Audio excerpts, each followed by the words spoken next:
Good morning, everyone. Welcome to the Summit on the Future of Energy Security. Now, my name is Francine, Lacqua, and I'll be your host for this live opening session. So we're here in central London, Lancaster House. It's pretty spectacular. The summit brings together ministers from every continent, as well as chief executives, and of course, leaders from every corner of the energy sector. We have around 60 countries, each endowed with different energy resources, facing different challenges, and pursuing their own pathways. Now, at the same time, each of you, of course, working together within this interconnected and interdependent energy system. And each has a common goal.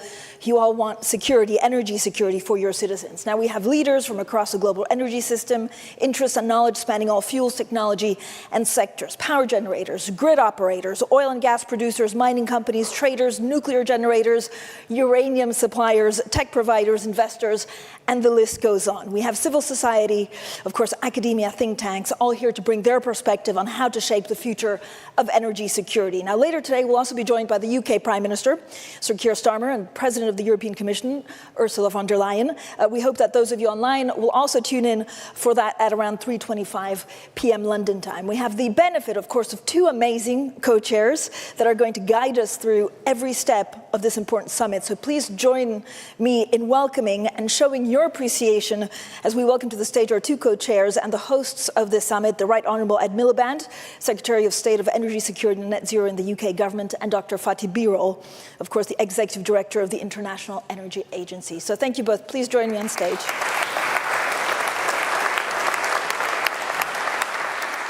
Thank you.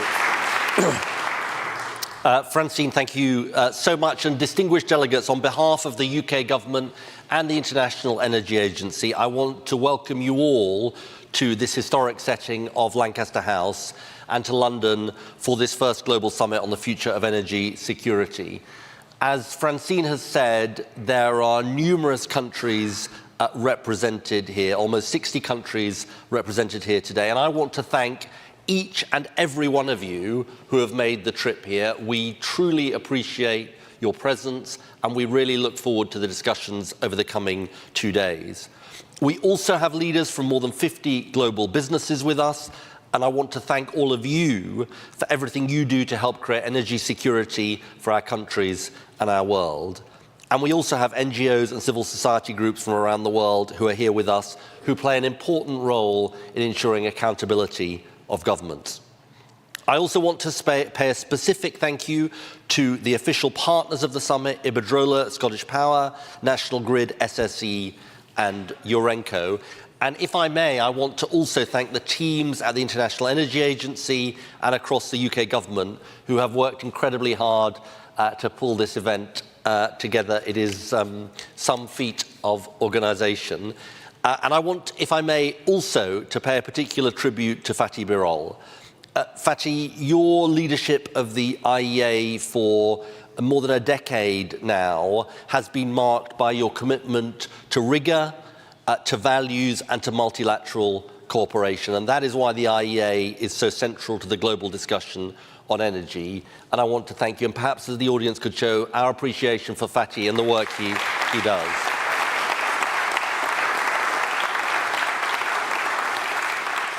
So you've got much more interesting people than me to hear from in these coming sessions. But let me make a few remarks to frame our discussions over the next 2 days. First, our starting point for this summit is that in an unstable and uncertain world, there can be no national or international security without energy security. And indeed, it is now more than 50 years since the IEA was founded in response to the oil crisis of 1973. Over that time, the challenges we face have changed, but I think the principle underpinning the IEA's work, that countries need to collaborate to secure the uninterrupted supply of energy at an affordable price, remain the same. And in the years since Russia's invasion of Ukraine, we've been reminded in the UK, and indeed across Europe and the world, of a simple truth, that as long as energy can be weaponized against us, our countries and our citizens are vulnerable and exposed. It's for this reason that energy security is also at the heart of economic security, because it is central to living standards, job creation, and economic growth.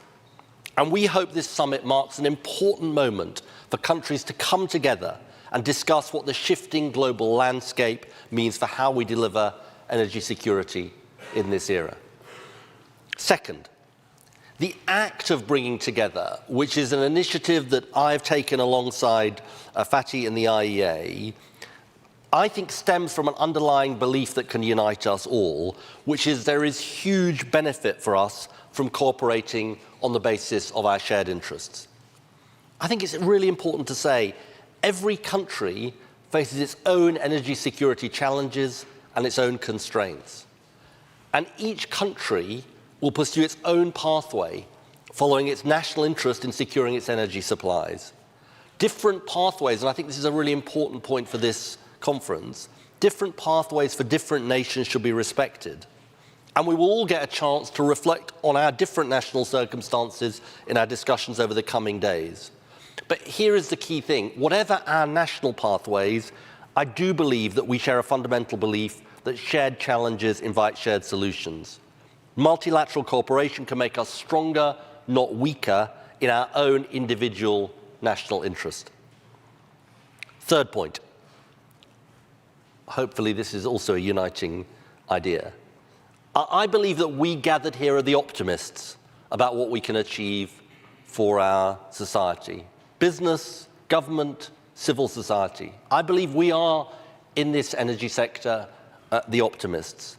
Abundant energy can raise living standards, economic growth, and deliver for today's and future generations of citizens.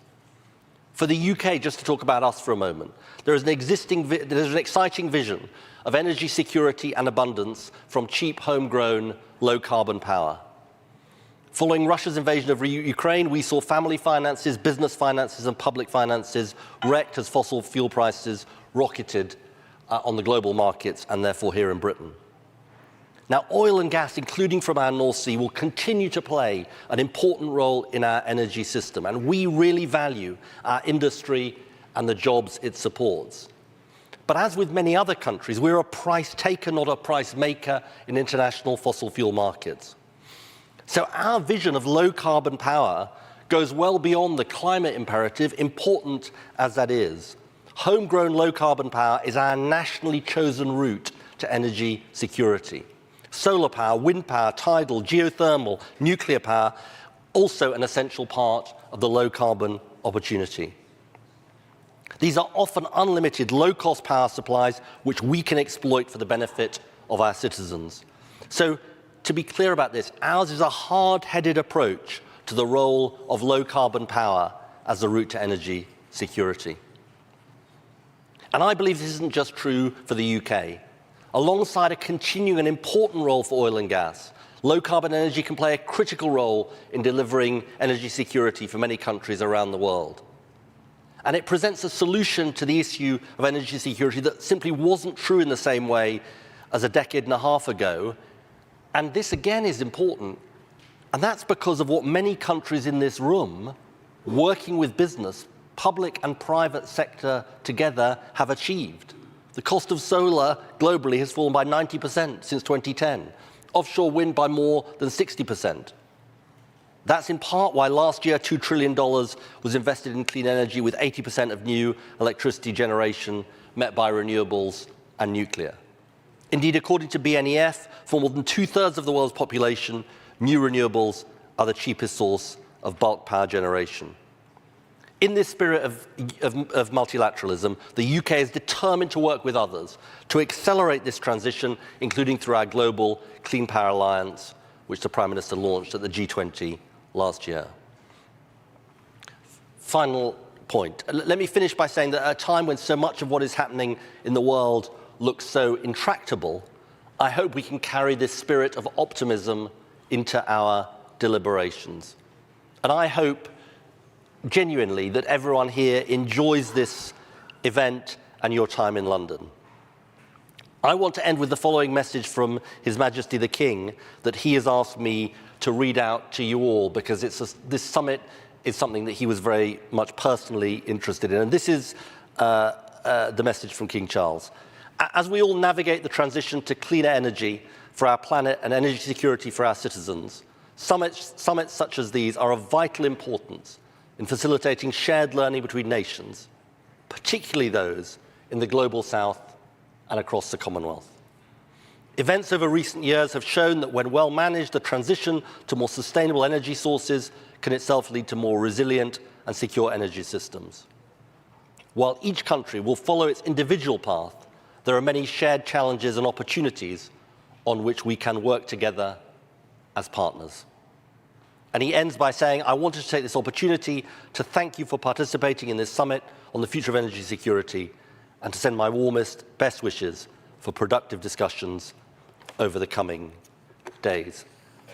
Ladies and gentlemen, thank you so much for your attendance. And now it's my huge privilege to introduce the Executive Director of the IEA, Dr. Fatih Birol. Thank you very much. It is really a pleasure.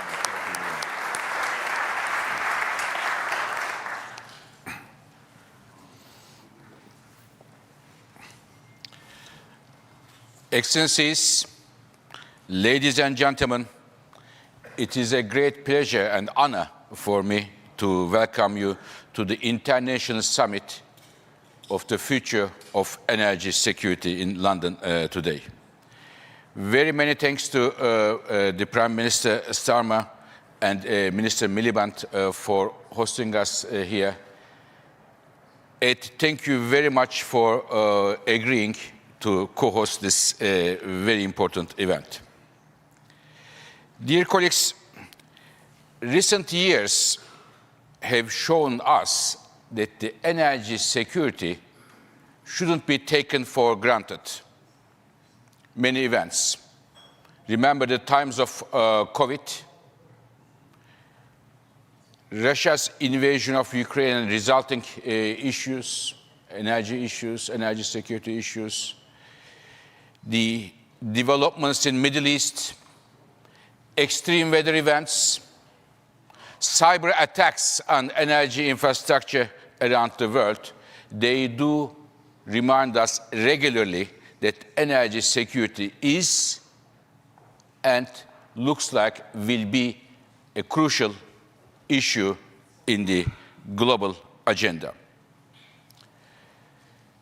While we acknowledge energy security from these angles to be crucial, there is one issue that I wanted to share with you, a bit forgotten from time to time, namely energy security of the people who have no access to energy today. IEA has been pioneering the very fact that today 750 million people around the world have no access to electricity. More than 2 billion people have no access to clean cooking and using wood, animal waste, agricultural waste for cooking, with huge implications. These are critical issues for the global energy security if you look at it. And of course, in many countries, including in some advanced countries, affordability of energy also appears to be a very important topic. In this context, we thought it is important to bring governments around the world together to discuss on these topics. And last August 2024, we have officially announced that we are organizing such a summit here in London with the great courtesy of the UK government, especially with my colleague, with my friend at Miliband. Dear colleagues, we have, as Mr. Miliband mentioned, we have some 60 governments from all continents. I think this itself is an important statement of how crucial energy security is, especially if you consider that the times we are in are the times of geopolitical fragmentation, rather than countries are working so closely together, if we have to be frank to ourselves. in this geopolitical context, bringing 60 governments together, as well as 50 business leaders all around the world, is something noteworthy in my view. Dear colleagues, energy security, for us, for the IEA, we have two broad group of energy security risks we see. One, traditional energy security risks. We all know, we have experienced since decades several oil and gas supply disruptions around the world. Oil and gas are key parts of our energy mix, and they will remain as part of the energy mix years to come. Recent events show us once again how important the oil and gas supply security is. I'll give you two examples. Again, after Russia's invasion of Ukraine, oil markets went through very difficult times. And in order to avoid a major supply disruption, International Energy Agency released oil stocks from its reserves to comfort the markets for the benefit of all.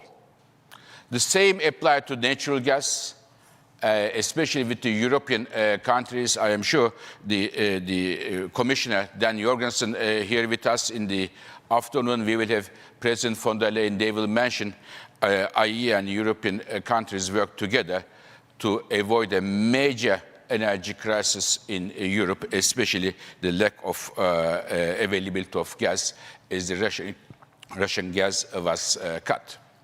So this is one part of the energy security risk we see. It is with us, it will be with us. But, dear colleagues, there is another emerging energy security risk, which is coming from the different angle. A remarkable story in the last few years is the very strong expansion of clean, advanced energy technologies. If you look at the numbers, what we do IEA all the time, and I tell my colleagues, data always wins. Sometimes it takes some time, but at the end, it always wins. So when we look at the data, last year, of all power plants installed in the world, about 85% were renewables.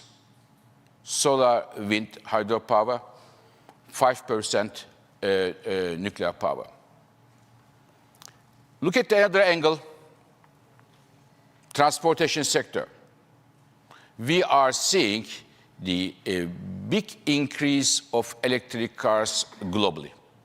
It changed from one country to another, but there is a strong increase, and according to our data, again, today, 1 out of 4 cars sold in the world is an electric car. It's a big change compared to several years ago, and it will go in this direction very strongly. So what is the problem? The problem is the following, the energy security challenge, because they do themselves help to address the energy security.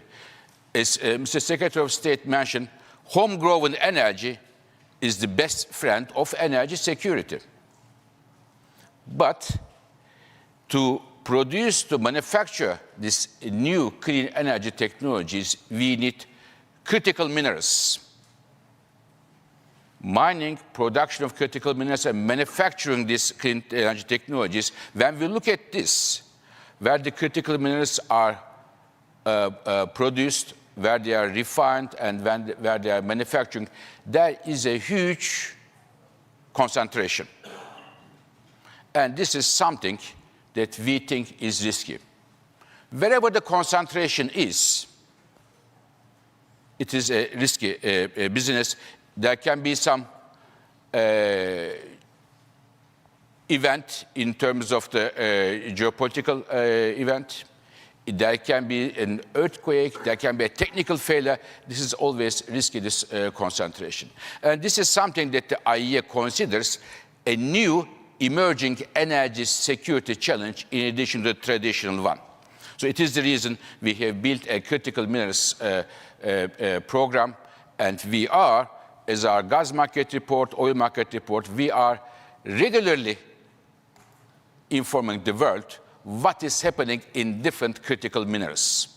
Their demand, their supply, mining, investment prices to bring transparency to the world. But this is another challenge that we wanted to underline, and it makes us, this concentration, vulnerable our energy security system. So these are the two challenges I think we will look today and tomorrow. The challenge of the established traditional energy security, oil and gas, and the second, the challenge emerging from the critical minerals and the supply chains.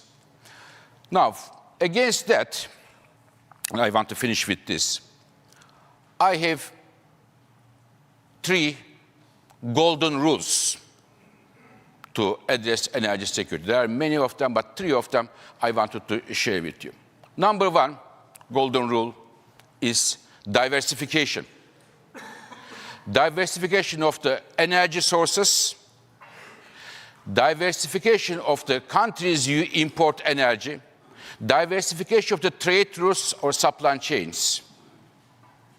Not to put all the eggs in one basket, because the geopolitical situation can change, technical failures can create problems. I would say this is the first golden rule for me, diversification. The second one is predictability. Dear colleagues, energy sector is a bit different than the other sectors of the economy. It requires huge investments with the project's long lead times.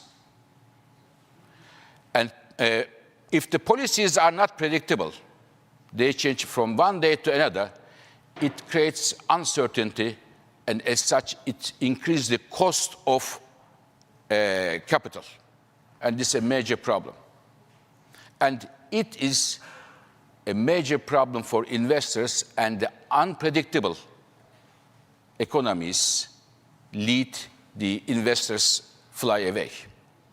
So this is the second golden rule for me after the diversification, predictability. Third and the last is the cooperation. Mr. Miliband mentioned perfectly, and I completely agree. Every country has its own pathway for energy,